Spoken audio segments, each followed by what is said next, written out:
Continuing coverage after Baltimore City State's Attorney Ivan Bates and U.S. Attorney for Maryland Erek Barron announced the indictments of more than 36 people this week. Prosecutors say the indictments come after 6 months of wiretapping the phone lines of 4 criminal organizations that were trafficking drugs. According to Bates and Barron, the groups operated in South Baltimore. 39 indictments were secured for state charges, and 2 people are being charged federally. Now, the partnership between Bates and Barron helped this drug bust become reality. Fox 45's Mackenzie Frost joins us live from the newsroom now with more on her exclusive interview with the 2 top prosecutors. Mackenzie. Yeah, Maxine, nearly 40 people are now facing charges because of this massive takedown. City State's Attorney Ivan Bates says none of this would have been possible without the commitment from Erek Barron and the U.S. Attorney's Office. Sitting down for an exclusive interview. Without a doubt, this could never have happened without this man sitting next to me. The top 2 prosecutors in the area, Baltimore City State's Attorney Ivan Bates and U.S. Attorney for Maryland Erek Barron. Bates says Barron lobbied to move forward with the 6-month-long wiretap of 6 different lines, leading to 4 criminal organizations becoming the focus of this latest investigation. He convinced all the federal partners this is something we need to do for Baltimore City. The way that he believed in the city in a way that I hadn't seen before. This could never have been done without Erek Barron. Why was it important to you to take this case and to move forward with it? When I came into this position, it was important to me that the office take a leadership role in reducing violence in the city and throughout Maryland. We have to be relentless in team building and problem solving. Problem solving is sometimes it's about being innovative. You know, Al Capone model of prosecution, right? But sometimes it's just simply about caring.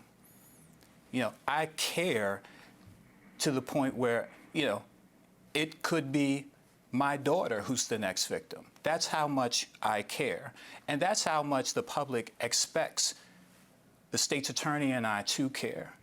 That's how much they deserve us to work at this. The U.S. Drug Enforcement Administration, or DEA, paid for the tap as the investigation grew from a few people that was part of a group violence reduction strategy case. To sit there and really listen to not just the telephone calls, but the text messages, to see what they're actually saying day to day. And without the wiretap, we could have never have had the level of the insight, the ability to build this case. When U.S. Attorney Erek Barron first assumed his role, he made it clear his office was going to be involved in the crime-fighting efforts in the city. This Al Capone model of prosecution is designed to take violent people off the streets by any appropriate legal means necessary. From there, homicides and non-fatal shootings started to fall.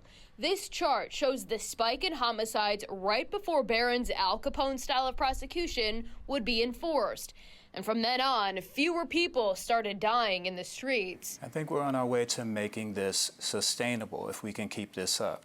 If you look at when this started, end of August 2022, right? That's the first time you saw this broad representation of federal, state, and local partners. And immediately after that, what happened? We started seeing historic reductions in violence. So now, how do we make that sustainable?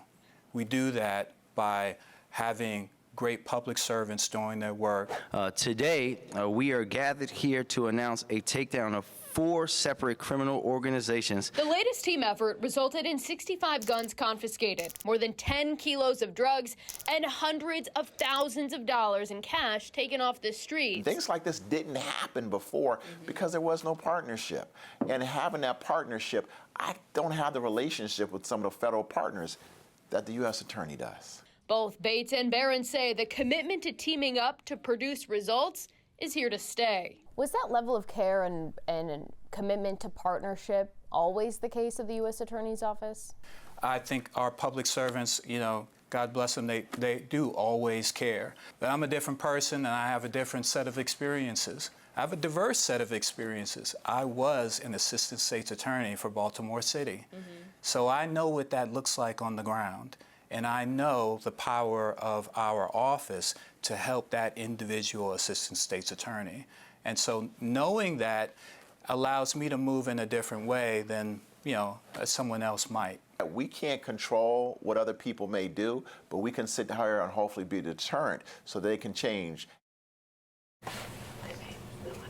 Now, U.S. Attorney Barron tells me ultimately he's not really concerned where cases end up, either in state or federal court, as long as the criminals are held accountable. Live in the newsroom, Mackenzie Frost, Fox 45 News. I'm Mary Bubala. Thank you for watching. Here's another video for you to watch. Also take some time to subscribe to our YouTube channel.